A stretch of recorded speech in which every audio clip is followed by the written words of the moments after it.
তার মতন করে তার পরিবার নিয়ে ঘুরবে, এবং আমি আর আমার মেয়ে দুজনে চাইছিলাম যে ঠিক আছে ওদের সঙ্গে মিশে যেভাবে দেখতে পারি। কিন্তু এইবার এই যে এত বড় বৃহৎ একটা পরিবারের সঙ্গে আমি এসেছি, এবং আমার এই যে এত ভালো লাগছে এদের সঙ্গে দেখে এবং এদের সাথে মিশতে পেরে, বিভিন্ন মানুষের সঙ্গে প্রত্যেকবার যতবার ট্যুর করছি ততবারই অনেক রকমের মানুষের সঙ্গে দেখা হচ্ছে, এবং যখনই আমরা ট্যুরটা করছি আমরা একটা পরিবারের মতন হয়ে যাচ্ছি, এবং এত ভালো লাগছে মিশতে যে সব মানুষই মনে হচ্ছে যেন এই মানুষগুলো আমার কোনো অনেক দিনের পরিচিত, এবং আমি এদের সঙ্গে অনেক দিন ধরে থেকেছি, ঘুরেছি, মিশেছি, সবাইকে আমরা আপন করে নিয়েছি। তুমি খেয়েছো কিনা, তোমার কোনো অসুবিধে হচ্ছে কিনা, এটা যেমন আমায় জিজ্ঞেস করছে আমিও তেমনি তাকে জিজ্ঞেস করছি তোমার কোনো অসুবিধে হচ্ছে কিনা। এটা একটা বিশাল প্রাপ্তি, এবং এইটা শুধু মানে সম্ভব হয়েছে ভ্রমণিকার জন্য।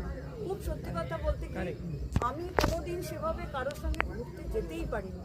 ভ্রমণিকা যখন আমাকে সেই সুযোগটা দিয়েছে আমি দুহাত ভরে সেটাই গ্রাব করেছি যে আমি ভ্রমণিকার সঙ্গে ঘুরবো।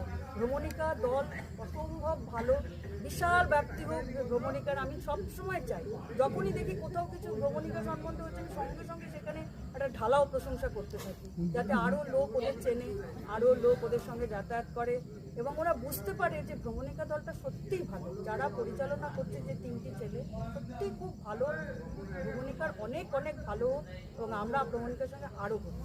কিন্তু 10-8 সেই বসন্তটাকে বাদ দিল।